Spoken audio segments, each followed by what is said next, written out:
This meeting is for 1 hour and 30 minutes. Arthur P. will be sharing on addition by subtraction for 50 minutes. Arthur, we are absolutely delighted to have us with you today at God's Meeting. Please help me give a warm welcome to Arthur from Roseville, California. His home group is Rule 62. Over to you, Arthur. All right. My name is Arthur. I'm a recovered alcoholic, and it's truly an honor and a privilege to be able to be here today. Thank you for inviting me to speak. The first thing that I want to do is I want to welcome the newcomers, Amy, Arthur, and Derek. Welcome back. And if you didn't announce yourself, welcome. You don't ever have to drink again. And if you don't feel good, you don't ever have to feel that way again. That's a fact that I've found to be true. My sobriety date is January 14th of 2021. I got sober in the Bay Area of Northern California, San Francisco Bay Area. I have a sponsor. I have sponsees. My sponsor knows he's my sponsor. I actively engage in step work, and I actively engage in step work with my sponsees.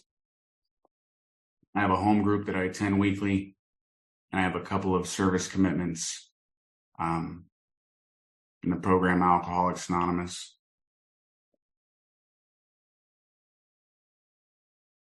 If there was any justice in the world, I would be dead or in prison for the rest of my life. And for some strange reason, by the grace of God, I'm not. I'm alive and well. And it's only by the grace of God that I'm alive and well. So, I want to talk about addition through subtraction, like what that looks like in my life and what that means to me. So, when I first came to these rooms, I was irritable, restless, discontent, unsatisfied, lonely, afraid, unhappy. It just didn't really matter. I could be in a room full of people and feel completely alone. And then when I was alone, it felt even worse. And it didn't really matter where I went or what I did. That feeling of just alone, it wasn't even necessarily a feeling of being alone. It was more of a feeling of being disconnected, separate, right? I was disconnected from myself. I always felt a little bit disconnected from other people. And it wasn't a very good feeling. So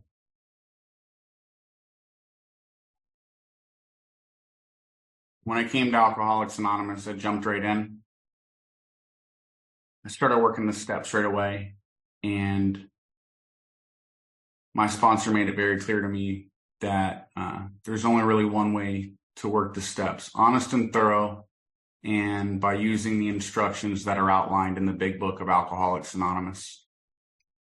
And he pointed out to me that when the book was first written, the alcoholics who took the steps as outlined in the big book had a 100% success rate. And that could be my story too. My sponsor used to talk about permanent sobriety, what a recovered alcoholic looks like, and the things that they do. I think the most important thing that I learned then, and I still learn now, is my sponsor didn't really talk very much about what I should do. He just demonstrated it. Last night's a perfect example. My sponsor lives about 3.5 hours away, and he drove 3.5 hours to come speak at my home group because he was asked to. And I had the privilege and the ability to let him stay with me last night. So alcohol turned me into the type of person that was just very selfish, and I was just a taker. And so what started to happen as I worked the steps is, the first thing is when I was able to concede to my innermost self that I was alcoholic and my life was unmanageable, and truly concede and admit to that powerlessness, I was given power, right? Gave the powerlessness that I have away to try to connect to a power greater than myself. And then in step 3, that thought or that idea that there was something greater than myself that could manage my life for me was really solidified. So the first thing I did is I just stopped making excuses. It was the first thing that had to go. I subtracted excuses out of my life. It was the very first thing that I did. I didn't wait until I had 15 days or 6 months. On day 0, I stopped making excuses for poor behavior. I stopped making excuses for why I didn't want to do things that I didn't understand, or why I didn't want to do things that were uncomfortable. I just stopped making excuses. And it was the best decision I've ever made. I got a newcomer's number on my 3rd day because somebody who had more time than me, somebody who had an experience of staying stopped longer than I'd ever experienced, said it might be a good idea to get a newcomer's number. And I didn't make any excuses. I just got his number and I started reaching out. Within my first couple of months, I had 4 or 5 service commitments. I had no license, so I was using public transportation and working 10 to 12-hour days, and it would take me 4 to 6 hours to get to and from work on public transportation. And I didn't let 16 and 17-hour days get in the way of recovery. I didn't make an excuse anymore. I'd wake up at 3 or 4 o'clock in the morning to get to work on time, leave work to spend another 2.5 to 3 hours in public transit to get to a meeting, and then go home, make myself some food, and start it all over again. And I did that about 6 days a week for the first 6 months of my recovery. And in that 6-month period of time, working 16-hour days, including the transportation, 6 days a week, I was able to attend a couple hundred meetings.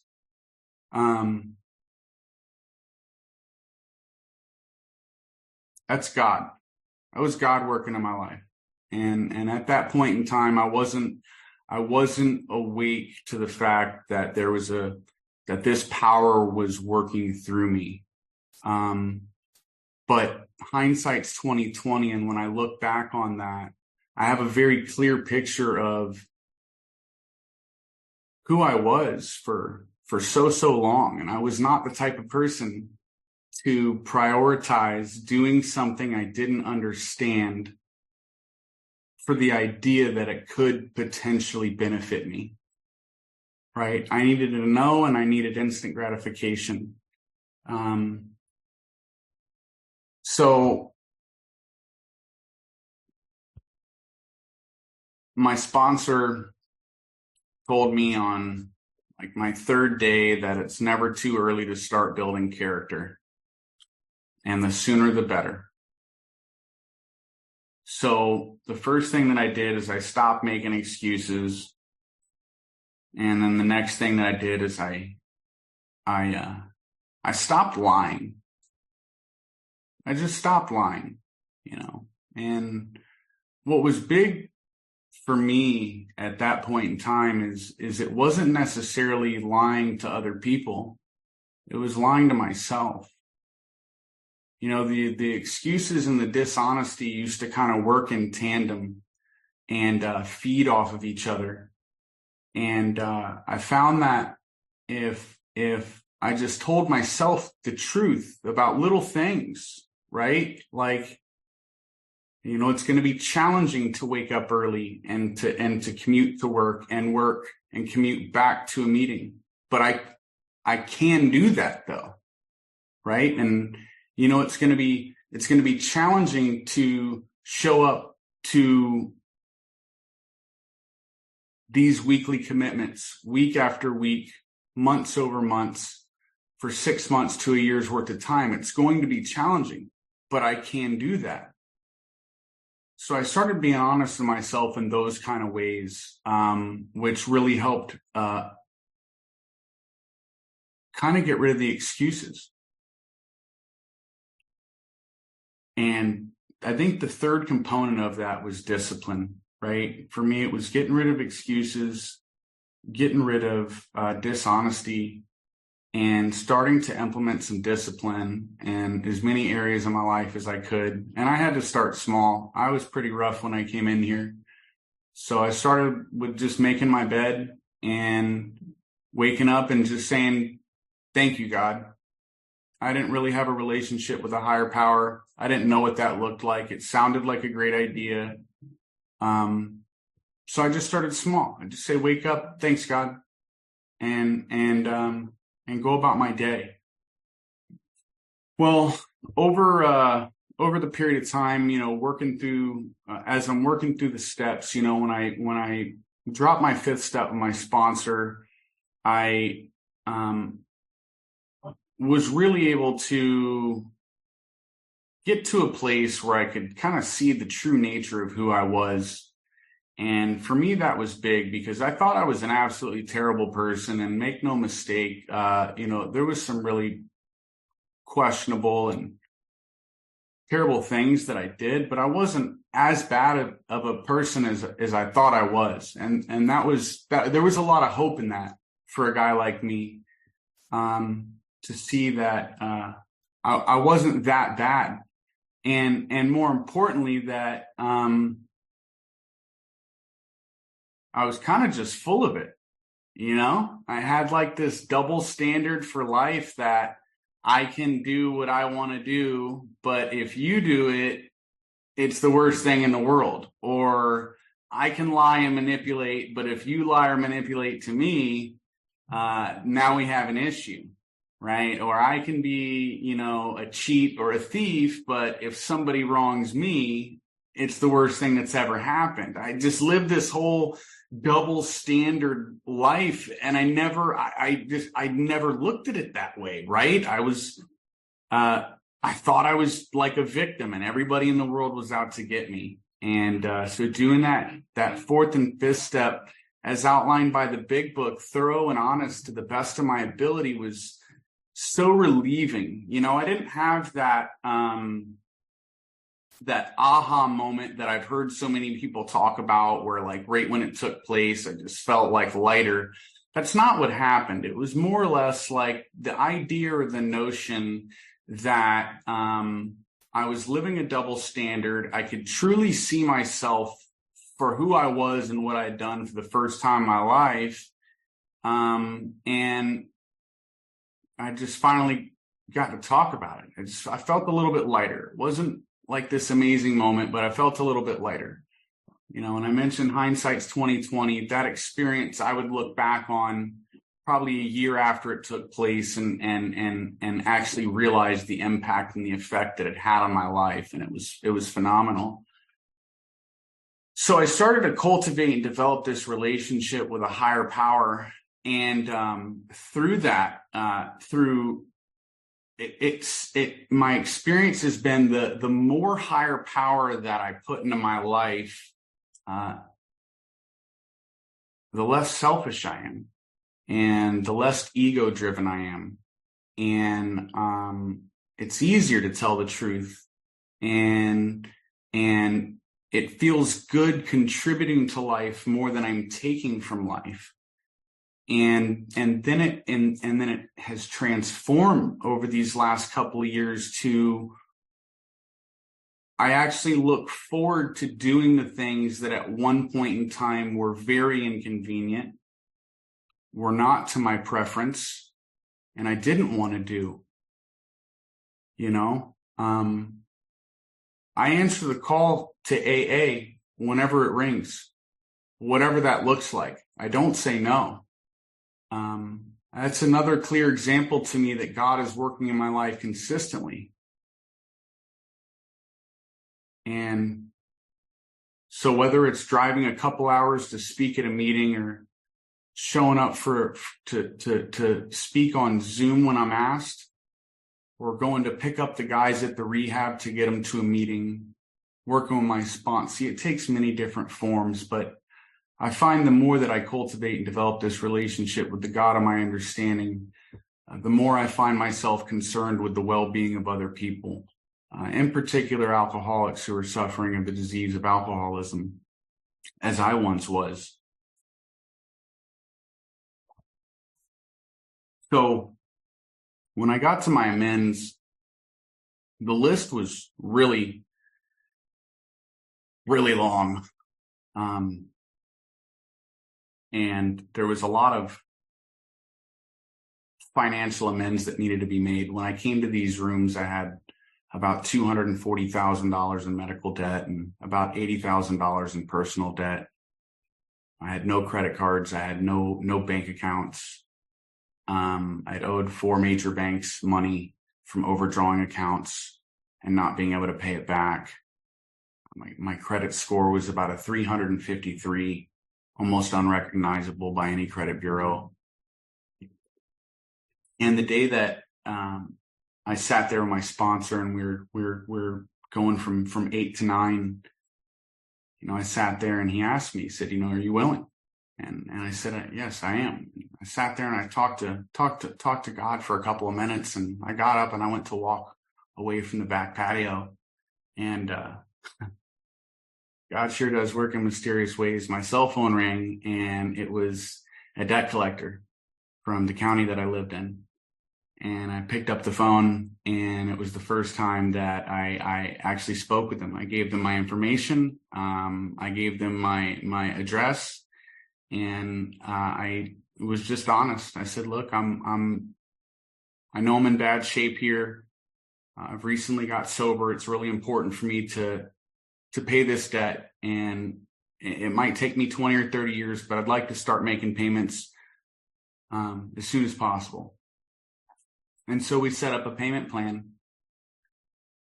And that was to pay off a $21,000 debt, one of the many debts that I had. And about 2 weeks later, I received a letter in the mail from the county that I lived in that said that some legislature had been passed, and the $20,900 out of the $21,000 that I owed, I didn't owe anymore. And I can't explain that or quantify that any other way than telling you that God is real and he works in every facet of my life. It's just a matter of whether or not I can be present to the power that is all around me on a daily basis. And that was just like one of the first examples. So I started making these financial amends, and then started making amends to other people. Family didn't want me around. Nobody really wanted me near them. And,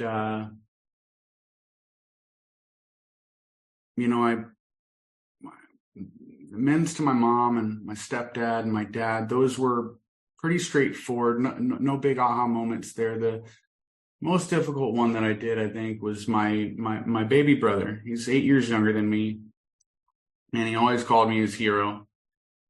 And we got to a place in time where we had a verbal altercation. He wouldn't speak to me for a little over 2 years. And, I was reaching out to him for over a year to try to make amends to him. And finally, one of these times I reached out to him. He said he'd be willing to get together and talk with me. And I was able to,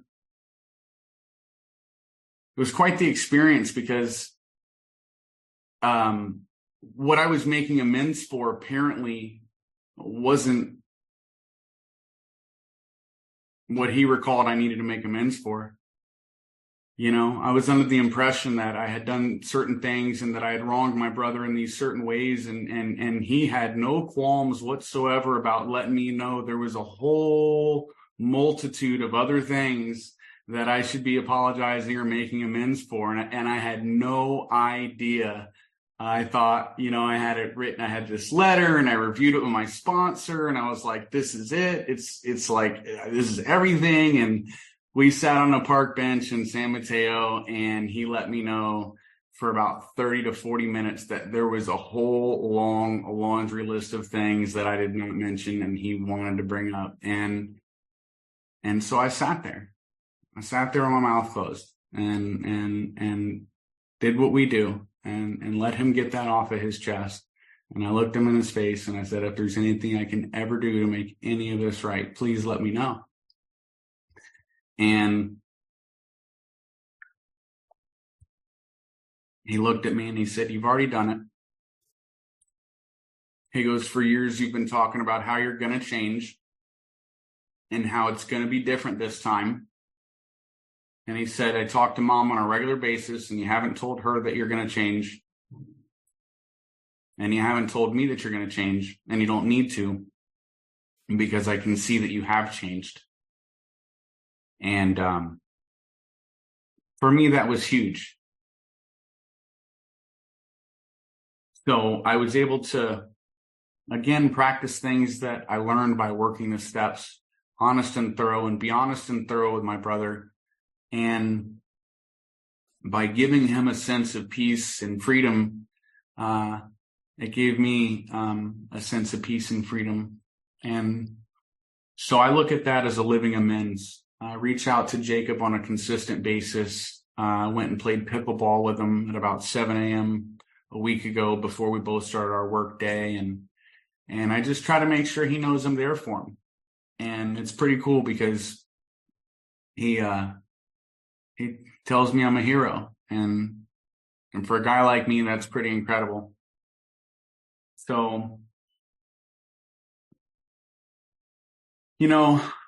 I mentioned when I got here, I was in pretty bad shape. So the last year of my drinking, I was hospitalized 12 times in 9 months. I had 6 alcoholic comas. I had a flatline overdose. And I was told on multiple occasions that I would never come out of a coma. And I was trying to figure out how am I going to stay stopped? How can I stop drinking? I was the type of alcoholic that couldn't get 24 hours.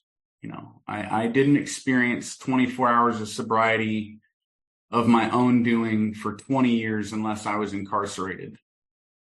And I tried everything possible, everything under the sun. I could not make 24 hours unless I was incarcerated. And so I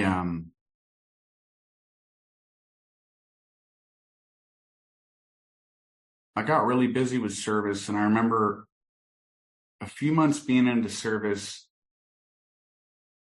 I was telling my sponsor how I didn't understand how making coffee at this meeting was going to help me stay sober. And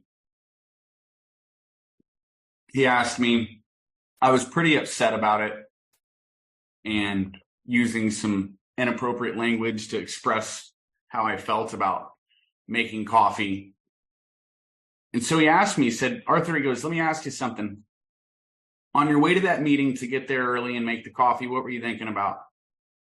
And so I was thinking about the fact that I don't understand how you telling me to go make coffee is going to help me stay stopped from drinking.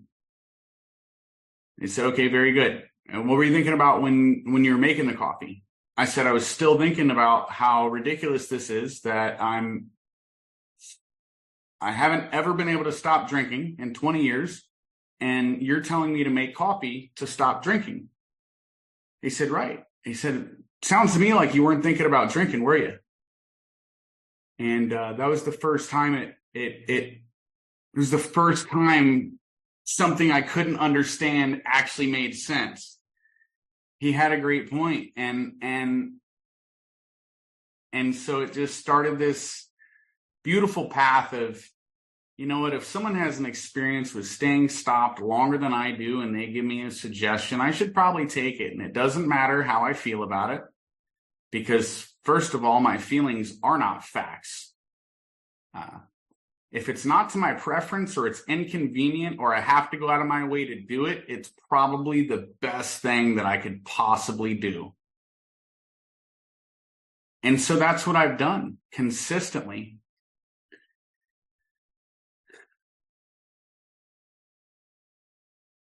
This relationship that I have with my higher power that I call God is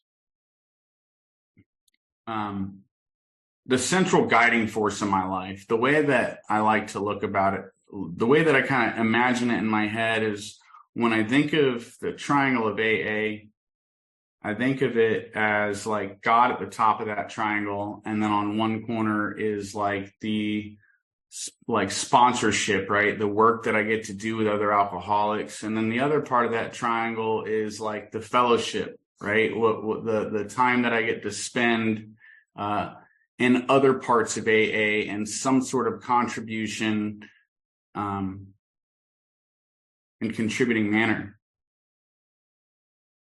And what I found is that I used to just be a taker, and I just wanted what was mine. And the step process and this relationship with God has taught me is that the more time I spend giving to other people, and the more time that I spend contributing to others' well-being, the more time that I spend contributing to life, the less time I have to think about me. And that's amazing for a guy like me who's selfish and self-centered at my core. And so I make that a daily facet of my life. I do the same thing every day when I wake up. I follow the instructions in the big book upon awakening. I read the prayers, I talk to God, I look for guidance, and then I meditate. You know, and the instructions are right there. That's what I love about this book so much. It says upon awakening. It doesn't say go make a pot of coffee, check the emails, sit down, and then talk to God in an hour or two. It says upon awakening. And my sponsor told me that the people who first took these steps, and when you take these steps as outlined in this big book, you have 100% guaranteed shot at recovery. And for a guy like me who couldn't stop drinking no matter what I did for 20 years, 100% sounds pretty good. So I follow the instructions word for word, line by line. And I make sure that it's not yesterday's actions keeping me well today. I make sure I do something new every single day. I participate in my recovery every single day, 7 days a week. It doesn't matter where I go. I do it when I travel. I do it when I'm working. You know, I put God and AA at the top of my life, and then I live around those things. And then I'm given this life that I couldn't imagine. So I keep making these financial amends, right? And I'm just trying to do the next right thing. And one thing leads to another, and I notice here I am 2.5 years later, you know, $300,000 worth of debt has been absolved or paid. I just purchased my first home about 3 months ago in Northern California. And for those of us who might not know, Northern California real estate is not cheap. It's a home I never thought that I'd be able to afford. It's a sum of money that I never thought I'd be able to get a loan for. And again, it's just another example of what the power of God can do in my life. One of my favorite lines in the entire big book is in the middle of the fear inventory, and it said, God will demonstrate through me what he can do. And that's a lot of what my experience is like. I came in here with all these feelings and these notions and these ideas of why I felt the way I felt, or why I did the things the way that I did them. And through taking the steps and working with other alcoholics, I've been able to find some clarity around that. And through the steps and through the clarity, I've taken that feeling of restlessness, the irritability, the discontent, and it's been transformed into peace and serenity, like a peace and serenity that I never knew was possible. When I first started going to meetings, I noticed a lot of people were happy, and like part of me was pessimistic, and I kind of feel like everybody's lying. Like, how do you stay stopped for 43 years? How is that possible? That can't be possible. Thank you for carrying the torch for a guy like me. But I started to notice that these people who had this time, they were actually pretty happy, pretty reasonably happy. More times than not had a smile on their face. It seemed like they walked around with a pretty light heart and helped other people and had a good time. And so it was pretty clear to me that something was working. So I mentioned earlier how I was like very uncomfortable in my own skin, and I always felt separate.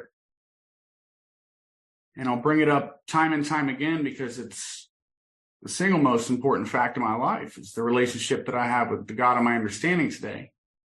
That feeling of being alone or separate or disconnected from myself and from other people, even when I was in a room full of people, not only is that gone now, not only am I comfortable in my own skin and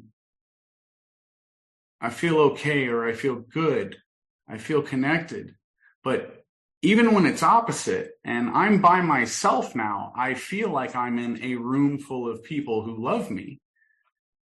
That is the power of God working in my life.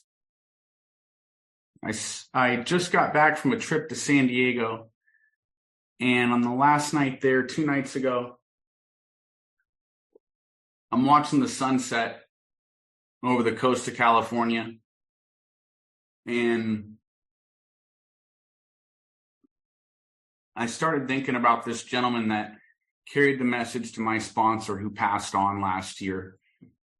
He passed on with 30 years of beautiful sobriety.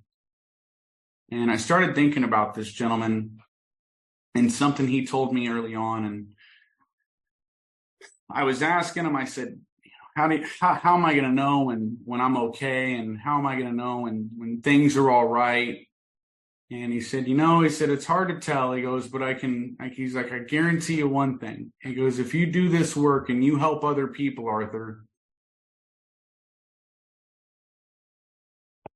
there will come a time, and it might come multiple times, that you will be overwhelmed by the presence of a loving God. And in that moment, you will know that you are okay. And I'm watching the sunset, and it just hits me. And I'm sitting there with my significant other, and for probably 15 to 20 minutes, I just start weeping, watching this sunset. How a guy like me, who 2.5 years ago showed up to the rooms of Alcoholics Anonymous and $300,000 in debt and completely homeless, is sitting on the coast of San Diego watching one of the most beautiful sunsets I've ever seen in my life, on a vacation with a job that's paying me to take a vacation, is beyond my wildest imaginings. I would have not even known to be able to pray for what my life has turned into. I'm not that creative. I could have never prayed big enough for the miracles that God has put into my life. I got invited to my very first family vacation at the age of 32 years old because I started drinking pretty early. And so from the beginning of childhood all the way until 32 years old, I was never welcome on a family vacation because of my behavior and my conduct. And at 32, I got invited on a vacation, with just under a year of sobriety. And I got to go to Jamaica with my mom and my siblings and my stepdad. And I got the ability to stay in a house with 15 people who were drinking all hours of the day, 7 days a week for 8 days straight. And I got the ability to care for my siblings and make sure that my mom was okay, and go to these restaurants and bars that my younger brothers and sisters wanted to go to, and make sure that they were okay and that they were safe. And I got to check out a couple of amazing meetings in Jamaica. There were people there from the UK, there were people there from New York, and it was just amazing how we're everywhere. I think one thing that I always try to remember to read every time I'm given the opportunity to speak is something on page 180. It's the very, very last paragraph, and it just dips right into the top of 181. And it says, I spend a great deal of time passing on what I learned to others who want and need it badly. I do it for 4 reasons. 1, it's a sense of duty. 2, it is a pleasure. 3, because in doing so, I am paying my debt to the man who took time to pass it on to me. And 4, because every time I do it, I take out a little more insurance for myself against a possible slip. And I just love that. There's a debt to Alcoholics Anonymous that if I live to be 1,000 years old, I'll never be able to repay. Not fully, but by the grace of God, I get abilities, I get the opportunities and privilege and honor, like I have right now, to be able to just pay back just a tiny little bit of that debt that I owe to Alcoholics Anonymous. I found that the biggest thing that has happened through the relationship with the God of my understanding, which was developed because of working the 12 steps of Alcoholics Anonymous. I can't emphasize and stress that enough if I have not already. That relationship and dependence I have on a higher power is because the work that I have done in 1 through 12 have cleared the channel, have cleared the path to give me the ability to develop and cultivate the relationship with the higher power. And because of doing those things, the drinking just takes care of itself. I don't spend time thinking about how to not drink. I've never done that. That's not been my experience, not since my very first day. My experience has been showing up even on my first, second, and third day, picking up chairs and throwing garbage away or cleaning ashtrays, showing up to meetings and reaching out to newcomers and working my steps and being honest. The byproduct of those actions are recovery. The byproduct of all these actions of thinking of other people and doing things for other people and working with other alcoholics and going through my step work, the byproduct of that is recovery. That's been my experience. So by the grace of God, when I made that decision and step 3, I always like to mention this because I think it's funny. I'm a manager by profession. I've managed people for the last 15 or 20 years. The one thing I was able to do, even at my worst of alcoholism, is keep a good job. And I've worked for these corporations and have been able to somehow manage people and manage to make these businesses and corporations tens of hundreds of millions of dollars. And then it was made very crystal clear to me that I couldn't manage my own life when I did the steps. And I always like to mention that because it's it's just kind of funny to me. Fortunately for me, when I made that decision in step 3, part of that decision was that I wasn't going to manage my own life anymore. Part of that decision was that God was going to manage my life for me. So long as I do certain things, though, right? It's not like, okay, God, can you just manage my life and I'm going to go over here and do what I want? That's not been my experience. That's not my case, right? It also says in the big book right there, one of my favorite things is so long as we stick close to him and perform his work well, he will provide what we need. And I read that page 10 or 15 times looking for the line where it was supposed to say what I want. And it didn't say that then, and it still doesn't say that now. No, it says that if I stick close to him and perform his work well, he'll provide what I need. And that's been my experience. So what that looks like in my life is I spend a great deal of time trying to carry the message of Alcoholics Anonymous to other people who need it and want it. I spend a great deal of time attending meetings and reaching out to newcomers, calling newcomers, picking up guys from rehab, taking people to detox, picking up people from detox, visiting people in jail, visiting people in the hospital. The amazing thing that's happened in my life is through the subtraction of booze and excuses and selfishness, through the subtraction of dishonesty and negligence and unaccountability, what's been added to my life is honesty and discipline, family, peace, being comfortable in my own skin, moving from the stage of a recovering alcoholic through recovery to being a recovered alcoholic. These are the things that get added to my life when I subtract the other things from my life. And I didn't know any of these things were possible when I got here. And sometimes I'm still baffled and I'm still blown away. I truly do have a life that I never imagined I would have. And there are days when I'm still not quite sure I deserve it. Because I do understand the debt that I owe. And regardless of what action I have taken, I'm still not sure sometimes that it's been enough to be given the gifts that have been bestowed upon me in recovery. Fortunately, the God of my understanding thinks otherwise. So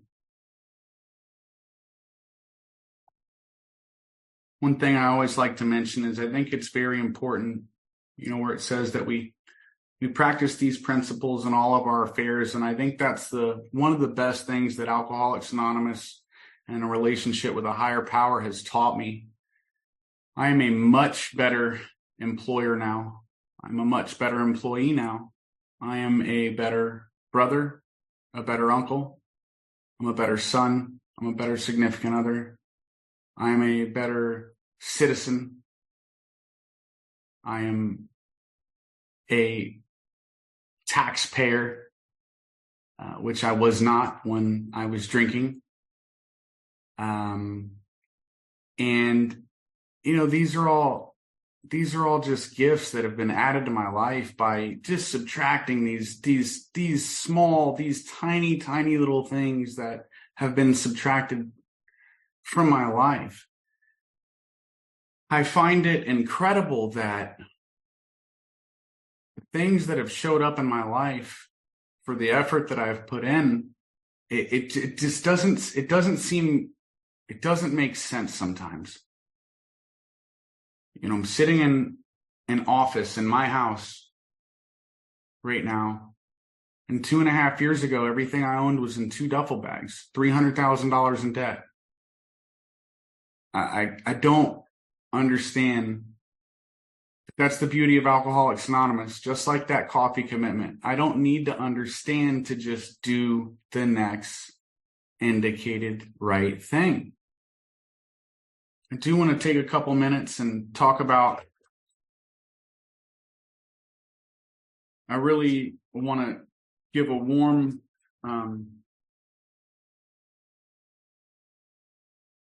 thank you for everyone celebrating a milestone or a birthday. We've got Carol at 38 days and, Derek at 5 days, Arthur at 6 days, Amy at 6 days, Layla at 14 months and 4 months and 15 days, Dawn with 5 months and 22 days, Amy F with 7 months, and Rachel with 265 days. And a very, very special thanks to the gentleman Jim with 43 years. There are people that carried this torch long before I was here, long before I considered even coming here. There are people that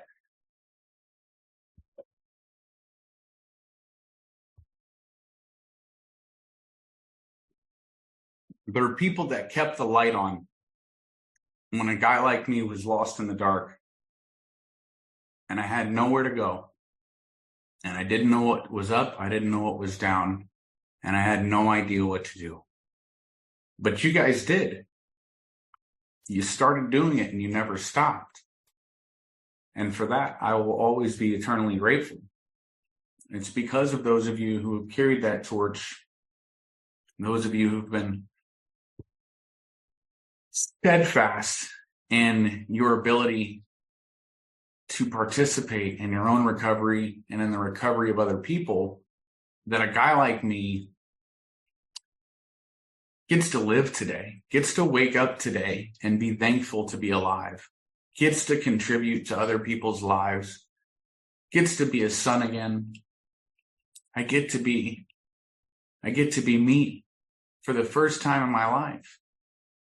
I get to be me. It all started with picking up the phone and calling that man who answered on the other end of that line, my sponsor, Dan.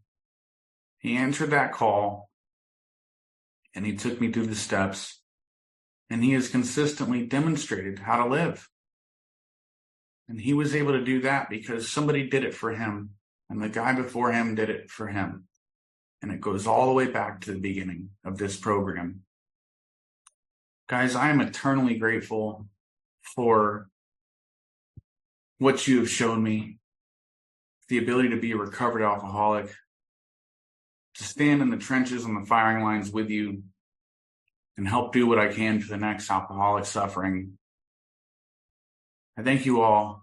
God bless you and have a wonderful day.